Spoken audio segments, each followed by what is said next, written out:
大家好啊，咁咧 UR 呢個嘅阿修羅獨角仙已經出咗嚟啦。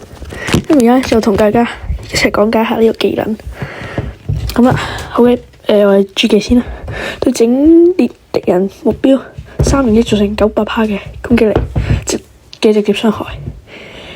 每段附加600攻擊力嘅真實傷害，每段可以觸發一次突破。哇！呢個係基本上同 UR 嘅驅動騎士冇乜分別咯。OK， 真實傷害600%嘅都 OK， 其實仲要每段都可以觸發突破係啦。係啊，真實傷害就唔會俾增傷啊、減傷啊嘅狀態影響嘅，直接對佢嘅生命造成無法被分擔或者致命傷害。係啊，突破都係取消不威類型嘅無視傷害啦。係咯，跟住再嚟睇下我嘅被動路爾草讚，係咪咁讀啊？即讚路爾即讚，自身獲得60%嘅突發閃避，任意角色人行動後，若自身受傷累計超過生命上限，就進行一次絕技強度180% 嘅失控追擊啦。失控追擊原本 SSR 加嘅阿修羅都有。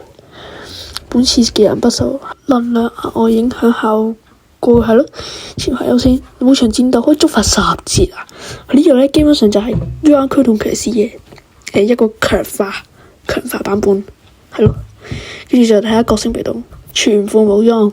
開場獲得重整旗鼓，為己方全體增加150%嘅受傷免傷。重整旗鼓係自身死亡後以80% 嘅生命回到戰場上，並提升自己自身嘅20%攻擊力一回合，最多可觸發7次。受傷免傷減免角色受到嘅受傷、內傷、草力嘅狀態造成傷害。草力啦，可以克制 UR 嘅深海王，係啦。咁佢呢個重整旗鼓，哇！喂，你係咪格鬥版嘅呢個嘅格鬥版嘅 UR 驅動騎士咧？其實冇乜誠意咯，呢次就同地底王差唔多，即係冇乜誠意咯，又純粹 copy 落嚟一個微強化嘅版本咯。不過佢咧就克制呢個深海王可以落得場嘅，其實拜拜得噶啦。